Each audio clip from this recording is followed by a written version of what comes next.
Hello and welcome to IGNOU BAPSH। तो आज हम BPSC 141 Gandhi and the contemporary world के यूनिट नंबर 3 पे आ चुके हैं, जिसका टाइटल है गांधीज क्रिटिक ऑफ डेवलपमेंट। इस पूरे यूनिट में हम गांधी जी की डेवलपमेंट के बारे में जो भी थियरीज थी, जो भी उनके विचार थे, उनके बारे में पढ़ेंगे। जहां पर गांधी जी बताते हैं कि डेवलपमेंट और वायलेंस का क्या लेना देना है, डेवलपमेंट की वजह से इन्वायरमेंट पर क्या क्या नेगेटिव इफेक्ट्स आ रहे हैं, डेवलपमेंट के कुछ नए कॉन्सेप्ट्स क्या हैं, और लास्ट में गांधी जी का विजन भी देखेंगे कि उनके अकॉर्डिंग डेवलपमेंट कैसी होती है। तो इंट्रोडक्शन में हमें बताया गया है कि डेवलपमेंट होती क्या है। डेवलपमेंट एक ऐसा प्रोसेस है जहां पर ग्रोथ क्रिएट की जाती है कुछ पॉजिटिव चेंज लाने के लिए सोसाइटी में, जिसमें कि कुछ फिजिकल, इकोनॉमिक, इन्वायरमेंटल, सोशल और डेमोग्राफिक कंपोनेंट्स का यूज किया जाता है। अब बात आती है कि हमें डेवलपमेंट चाहिए क्यों। डेवलपमेंट हमें इसलिए चाहिए ताकि हमारी क्वालिटी ऑफ लाइफ बेहतर बन सके, और जो लोकल रीजनल इनकम है या जो एम्प्लॉयमेंट अपॉर्चुनिटीज़ हैं, वो ज़्यादा से ज़्यादा हम एक्सपैंड कर सकें without damaging the resources of environment. अपने पर्यावरण के खनिजों का नुकसान किए बिना अगर हम एम्प्लॉयमेंट अपॉर्चुनिटीज़ को क्रिएट कर पा रहे हैं, इनकम हमारी अच्छी खासी जनरेट हो पा रही है, तो इसे हम डेवलपमेंट के रूप में देखते हैं। आज के टाइम पर अगर हम देखें तो डेवलपमेंट को मापने के कुछ तरीके होते हैं, जैसे कि इकोनॉमिक प्रोग्रेस, यानी जीडीपी की टर्म्स हम बांटते हैं कि भैया इस जो देश है उसकी जीडीपी इतनी है तो ये डेवलप्ड है, इसकी जीडीपी इतनी नहीं है तो ये अंडर डेवलप्ड है। उसके बाद इंडस्ट्रियलाइजेशन देखा जाता है, एनर्जी कंजम्पशन, अर्बनाइजेशन। तो ये जो सारी चीज़ें हैं वो हम डेवलपमेंट को मेजर करने के लिए यूज़ करते हैं। लेकिन हाल फिलहाल में ये सभी जो मेजरेबल हम कह सकते हैं कि यूनिट्स हैं, ये अब इनसफिशिएंट बनती जा रही हैं, क्योंकि आज के टाइम पे हमारे सामने बहुत ज़्यादा अलग-अलग तरीके की चुनौतियाँ आ रही हैं। हमारे सामने ग्लोबल वार्मिंग आ रही है, हमारे सामने ओज़ोन लेयर डिप्लीशन आ रहा है, हमारे सामने सॉइल इनफर्टिलिटी आ रही है, लैंड की कमी हो रही है। तो इन सभी फैक्टर्स से आज के टाइम पे जो डेवलपमेंट हम देखते हैं, वो हम इन सभी चीज़ों से मेजर नहीं कर सकते। तो यही चीज़ें हमें इंट्रोडक्शन में बताई गई हैं। अब बात करते हैं इनएक्विटेबल डेवलपमेंट की। तो जो मेन स्ट्रीम मॉडल होता है डेवलपमेंट का, उससे हमें पता लगता है कि समाज में यहाँ पर अनइक्वालिटी फैलती है। अब ये सिर्फ वर्टिकल इनइक्वालिटीज नहीं बल्कि हॉरिजॉन्टल टाइप की इनइक्वालिटीज भी फैलाता है, जहाँ पर कुछ ऐसे लोग होते हैं जो कि इकोनॉमिक ग्रोथ के जो फल होते हैं उनको एंजॉय कर पाते हैं। बहुत ही छोटा सेक्शन होता है जिसे हम एलिट सेक्शन कहते हैं, और यही इस इनएक्विटेबल डेवलपमेंट का फायदा उठाते हैं। और ये आज के टाइम पे एक यूनिवर्सल प्रॉब्लम बन चुका है, जिससे भारत की जो सोसाइटी है वो भी पीछे नहीं है। जो डेवलपमेंट का प्रोसेस आज हम देखते हैं अपने आसपास होता हुआ, उसकी वजह से पूरी दुनिया नॉर्थ साउथ डिवाइड में बढ़ चुकी है, जहाँ पर जो डेवलप्ड कंट्रीज़ हैं जैसे कि यूएस, यूरोपियन देश, ऑस्ट्रेलिया, न्यूजीलैंड और कुछ अपने नॉर्वेजियन कंट्रीज़ जो हो गई, तो इन सभी देशों को आज हम नॉर्थ के नाम से जानते हैं, ग्लोबल नॉर्थ के नाम से जानते हैं, जो चीज़ें अब डेवलप हो चुकी हैं, जो कि डेवलपमेंट के बेनिफिट्स में मेजर शेयर रखती हैं। लेकिन जो साउथ कंट्रीज़ हैं, जिसे हम ग्लोबल साउथ के नाम से जानते हैं, वो कुछ कंट्रीज़ ऐसी हैं जो कि अभी डेवलपिंग हैं, अंडर डेवलप्ड हैं, और या फिर least developed countries in global south के रीजन्स में आती हैं, जिसमें भारत भी आता है। और इनका मेन कारण यही है कि इनकी इकोनॉमिक प्रोग्रेस का जो पूरा पेस है वो बहुत ही स्लो चलता है। अगर हम भारत का एग्जांपल लेते हैं तो भारत में इस पूरे डिवाइड को खत्म करने के लिए कुछ चीज़ें लाई गई। एक नंबर ऑफ मेजर्स भारत में आज़ादी से ही लाए गए हैं, जैसे कि integrated rural developmental programmes, tribal welfare schemes, economically और सोशली बैकवर्ड सेक्शंस के लिए कुछ रिजर्वेशंस, एम्प्लॉयमेंट गारंटी स्कीम्स जैसे कि मनरेगा, कैश ट्रांसफर स्कीम जैसे कि जनधन अकाउंट, जहां पर जो खाते हैं लोगों के खोले गए जीरो बैलेंस से ताकि बैंकिंग फैसिलिटीज उनको पहुंचाई जा सकें। तो इन सभी जो मेजर्स हैं उनका मतलब यही निकलता है कि हम अपने समाज के लिए एक इंक्लूसिव ग्रोथ का मॉडल लाना चाह रहे हैं, जिससे कि जो वाइड स्प्रेड इनइक्वालिटी इकोनॉमिक और सोशल टर्म्स में समाज में फैली है, हम उसको एलिमिनेट कर सकें। अब बात आगे आती है वायलेंस एंड डेवलपमेंट पे। तो बहुत सारे एनालिस्ट ये मानते हैं कि जो रिश्ता डेवलपमेंट और वायलेंस का है वो बहुत ही गहरा रिश्ता है। जो वायलेंस की प्रॉब्लम आज हम देख रहे हैं एक एंडेमिक की फॉर्म में, जो कि दिन प्रतिदिन बढ़ती ही जा रही है, वो इसी वजह से हो रही है क्योंकि डेवलपमेंट की वजह से लार्ज सेक्शन ऑफ सोसाइटी जो है वो अपने जो रूट्स हैं उसे अपरूट किए जा रहे हैं और उन्हें अपनी ज़मीनें छोड़कर डिस्प्लेसमेंट का सामना करना पड़ रहा है। और इसमें बहुत सारे लोग वो आते हैं जो कि होते हैं ट्राइबल्स, कुछ indigenous communities, fisherman, migrant labours, और ये जो सारी चीज़ें, मतलब ये जो सारी कम्युनिटीज़ हैं, वो इनसे सबसे ज़्यादा प्रभावित रहती हैं और इन्हें वर्स्ट विक्टिम्स ऑफ डेवलपमेंट के नाम से भी जाना जाता है, क्योंकि इनका जो ट्रेडिशनल सोर्स होता है लाइवलीहुड का, वो या तो नेचर के पास रहता है। अगर एग्जांपल है ट्राइबल्स का, तो ये जंगलों में ज़्यादा रहते हैं, जहाँ पर इन्हें जंगलों की अच्छी खासी जानकारी होती है। इनका पूरा जीवन यहीं गुजर बसर से चलता है, तो इन्हें पता होता है कि हाँ, जंगल में कहाँ खाना मिलेगा, कहाँ पानी मिलेगा। लेकिन जैसे ही डेवलपमेंट के नाम पर यहाँ पर जो इंडस्ट्रीज को सेटअप करने की बात की जाती है, फॉरेस्ट को क्लियर करने की बात की जाती है, इन्हीं ट्राइबल कम्युनिटीज को सबसे पहले इन्हें यहाँ से धक्के मार के बाहर निकाला जाता है, जिससे कि तो यहाँ हम ये देखते हैं कि जो ट्राइबल कम्युनिटीज इन जंगलों में रहती हैं, उनको डेवलपमेंट के नाम पर यहाँ से धक्के मार के बाहर निकाल दिया जाता है और इनका जो ट्रेडिशनल सोर्स होता है लाइवलीहुड का, वो इनसे छीन लिया जाता है। इंडस्ट्रियलाइजेशन के प्रोसेस में आज के टाइम पर अगर हम देखें तो ये नंबर मिलियंस में जाता है, जहाँ पर लोगों को दबाव में डालकर ये बोला जाता है कि आपको अपनी ज़मीन खाली करनी पड़ेगी और रिहैबिलिटेशन इनका कर दिया जाता है इनके नेचुरल इन्वायरमेंट से दूर। और ये जो फोर्सिबल आउटस्टर्स होते हैं, इनकी वजह से, डेवलपमेंट की वजह से इन्हें सिर्फ फिजिकल सफरिंग नहीं होती, बल्कि इनका जो जुड़ाव इमोशनल होता है अपने आसपास के इन्वायरमेंट से, इससे भी इन्हें सबसे ज़्यादा प्रभाव पड़ता है। बहुत सारे जो ग्रुप्स होते हैं, वो एक्सट्रीम सफरिंग और हेल्पलेसनेस की वजह से वायलेंस को अपना आखिरी, हम ये कह सकते हैं कि अपना आखिरी हथियार मानते हैं कि अगर हम वायलेंस नहीं करेंगे तो हमारा कुछ नहीं होने वाला। तो इसी से एक नेवर एंडिंग साइकिल शुरू होती है। जैसे जैसे डेवलपमेंट बढ़ता है, वैसे वैसे वायलेंस बढ़ती है। रैपिड फेज ऑफ अर्बनाइजेशन की वजह से, फोर्सिबल एक्विजिशन ऑफ लैंड की वजह से, जो कि mining, construction of big dams और हाइड्रो इलेक्ट्रिक प्रोजेक्ट्स के लिए ली जाती हैं, इससे जो डिस्प्लेसमेंट है मोस्ट ऑफ द सोसाइटीज़ का, वो बहुत ही बड़े पेस से होता है और इससे वायलेंस भी उतनी ज़्यादा हो जाती है।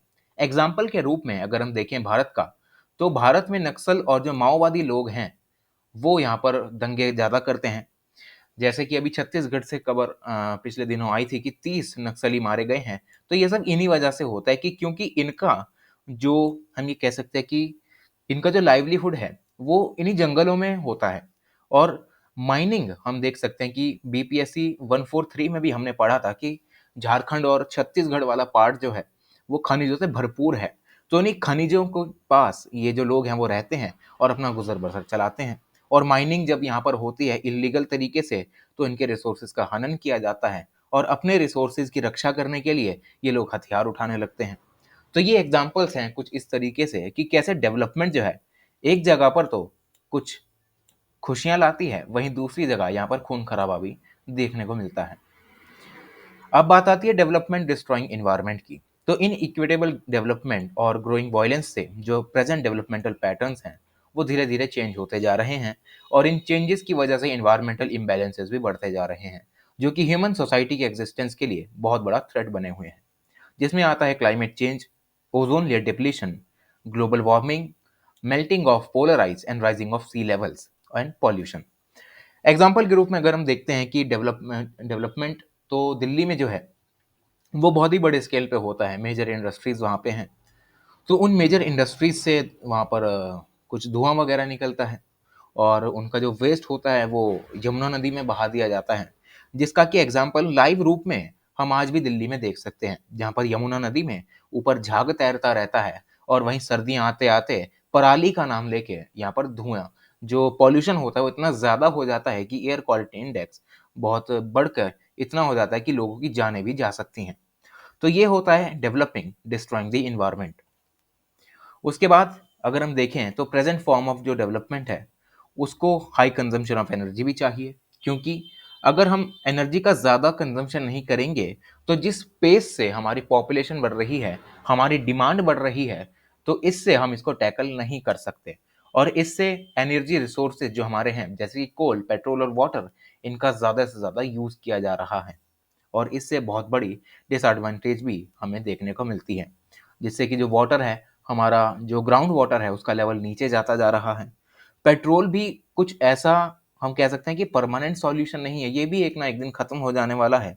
कोल से यहाँ पर बिजली बनाई जाती है, तो बिजली से हम भले ही अपने अप्लायंसेस को यूज़ करें, लेकिन कोल को जलाने के बाद जो धुआं निकलता है, उससे भी बहुत ज़्यादा पॉल्यूशन हम हवा में फेंकते हैं, जिससे कि जो हमारा इन्वायरमेंट है वो पॉल्यूटेड बनता रहता है। अब हम बात करते हैं न्यू कॉन्सेप्ट ऑफ डेवलपमेंट की।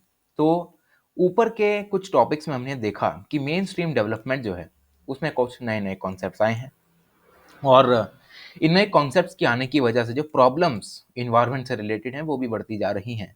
तो हमारे लिए ज़रूरी बन जाता है कि इनके लिए कुछ एप्रोप्रिएट सॉल्यूशंस लाए जाएं। तो इसकी शुरुआत होती है साल 1972 से, जब भूटान के चौथे राजा जिग्मे सिंगे वांगचुक जो हैं वो एक नया तरीका निकालते हैं कि अगर हमें किसी देश की डेवलपमेंट को नापना है, तो हमें सिर्फ जीडीपी से नहीं नापना, बल्कि ग्रॉस नेशनल हैप्पीनेस से नापना है, ताकि हम ये देख सकें कि भले ही जीडीपी किसी देश का बहुत ही ज़्यादा हो, लेकिन असल में डेवलपमेंट तब पता चलेगी जब हम ये देखेंगे कि वहाँ के लोग कितने खुश हैं अपने डेवलपमेंट से। तो इससे एक नई जो हॉलिस्टिक अप्रोच है वो निकल के आती है, ताकि प्रोग्रेस के मेथड को हम नॉन इकोनॉमिक एस्पेक्ट के साथ मिलाकर हम उसे मेजर कर सकें और देख सकें कि क्या डेवलपमेंट की वजह से सच में लोगों का वेलबींग इंश्योर हो पा रहा है कि नहीं। तो ये जो नई अप्रोच जिग्मे सिंघे वांगचुक, भूटान के जो चौथे राजा हैं, वो 1972 में निकालते हैं, तो पॉपुलर डिस्कोर्स में बहुत ज़्यादा फेमस बनती है।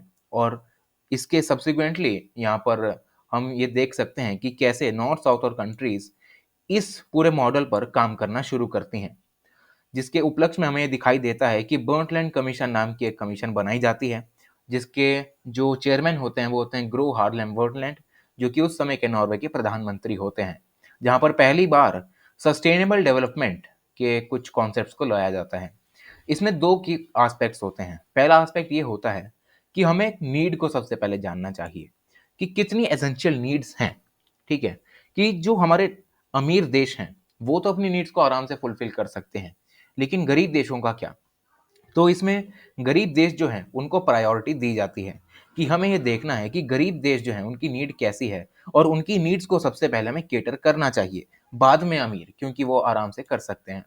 दूसरा एस्पेक्ट ये कि हमें यहाँ पर जो हमारी टेक्नोलॉजिकल एडवांसमेंट हो रही हैं, इन्वायरमेंट की जो एबिलिटी है, उसको हमें ध्यान में रखते हुए अपने रिसोर्सेज के एक्सप्लॉयटेशन पर कुछ लिमिटेशन लगानी चाहिए, क्योंकि ये जो इन्वायरमेंट की एबिलिटी है हमारे रिसोर्सेज को रिप्लेनिश करने की, वो इतनी धीरे है कि जितना हम उसे एक्सप्लॉइट कर रहे हैं उतना जल्दी वो उसे रिप्लेनिश नहीं कर पा रहा है। तो इससे बचने के लिए हम ये सारी चीज़ों को यहाँ पर इम्प्लीमेंट कर सकते हैं, अपने टेक्नोलॉजिकल एडवांसमेंट पर लिमिटेशन लगा सकते हैं, ताकि इन्वायरमेंट इतना सस्टेन्ड रहे कि आगे आने वाली फ्यूचर नीड्स के लिए वो उसकी एबिलिटी हो कि वो रिसोर्सेज को रिप्लेनिश कर सके। ये होता है नया कॉन्सेप्ट ऑफ डेवलपमेंट। अब हम बात करते हैं Gandhi's vision and critic of development की। तो गांधी जी के डेवलपमेंट मॉडल की अगर हम बात करते हैं, तो गांधी जी की जो लाइफस्टाइल थी वो बहुत ज़्यादा सिंपल थी। सेल्फ सफिशिएंसी पर सबसे ज़्यादा गांधी जी यहाँ पर जोर दिया करते थे। एग्जाम्पल के रूप में अगर हम देखें, तो पिछले कुछ यूनिट्स में हमने ये पढ़ा है कि गांधी जी खादी पर जो थे वो सबसे ज़्यादा जोर दिया करते थे कि हमें ब्रिटिशर्स द्वारा बनाए गए मशीनी कपड़े नहीं पहनने, हमें खुद अपने कपड़े बनाने हैं। हम चरखा घुमाएंगे, कपड़ा बनाएंगे और खादी को अपने ऊपर ओढ़ेंगे, और उसे ही पहनकर हम यहाँ पर जो है अपने आप को जो सेल्फ सफिशिएंसी है उसको अटेन कर सकते हैं।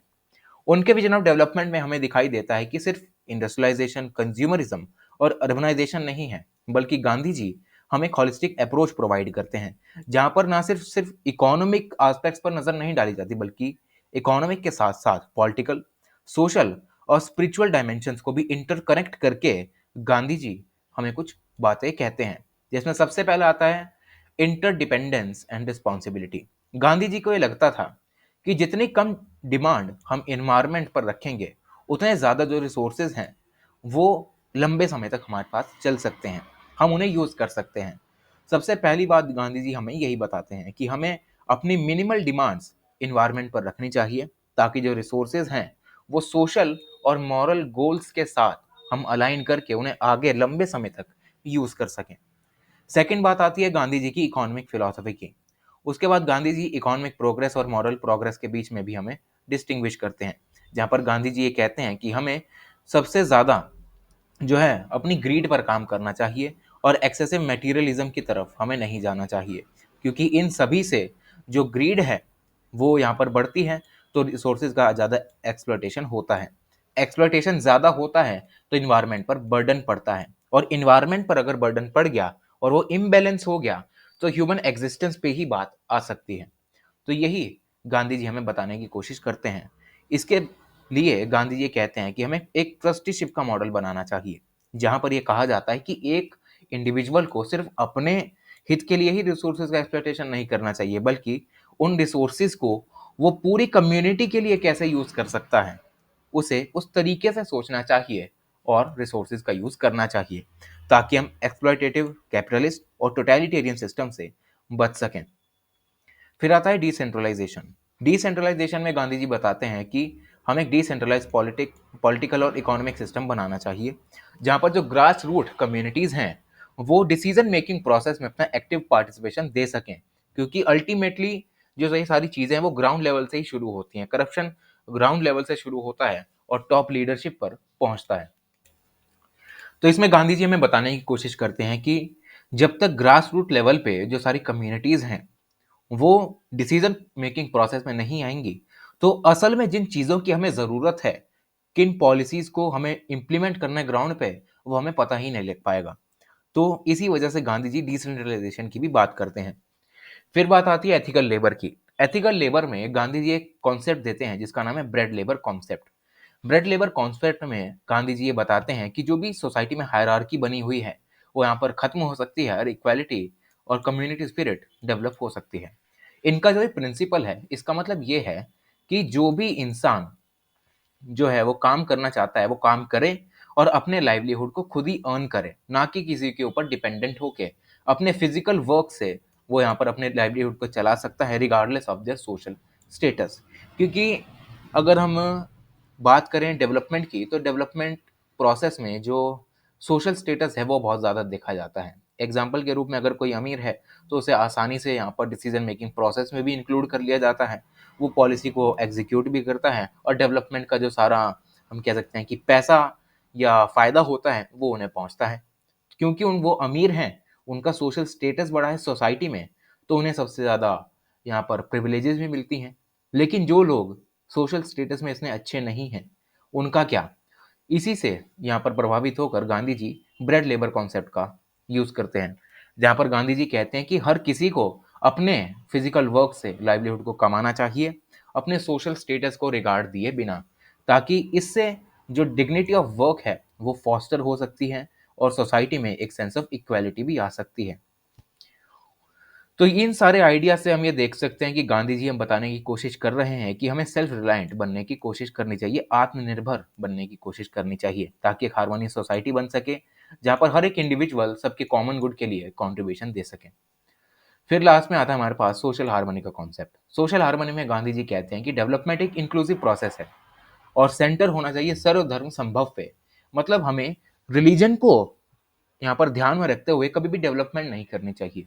हर किसी धर्म, हर किसी सोशल स्टेटस, हर किसी हम ये कह सकते हैं कि जेंडर को हमें डेवलपमेंटल प्रोसेस में लाना चाहिए, ताकि म्यूचुअल रिस्पेक्ट डाइवर्स ग्रुप्स के बीच में हम फॉस्टर कर सकें और एक एकता जैसी जो भावना है वो लोगों में पैदा हो सके। तो इस क्रिटिक के जरिए जो गांधी जी हैं वो एक ऐसे डेवलपमेंटल मॉडल की बात करते हैं जहां पर ह्यूमन नीड्स और इन्वायरमेंटल सस्टेनेबिलिटी के बीच में बैलेंस बनाने की बात की जाती है, जहां स्पिरिचुअल और सोशल वेलबींग के बारे में बात की जाती है उसके कोर में। क्योंकि अल्टीमेटली गांधी जी का मानना था कि इंसान का जो वेलबींग है वो सबसे ज़्यादा इम्पॉर्टेंट है, ताकि वो आगे जाकर अच्छे काम कर सके और अपना जो लाइवलीहुड है वो अच्छे से, मतलब हम कह सकते हैं कि एथिकल तरीके से वो अपने पैसे कमा सके। ये है पूरा हमारा unit. Thank you so much.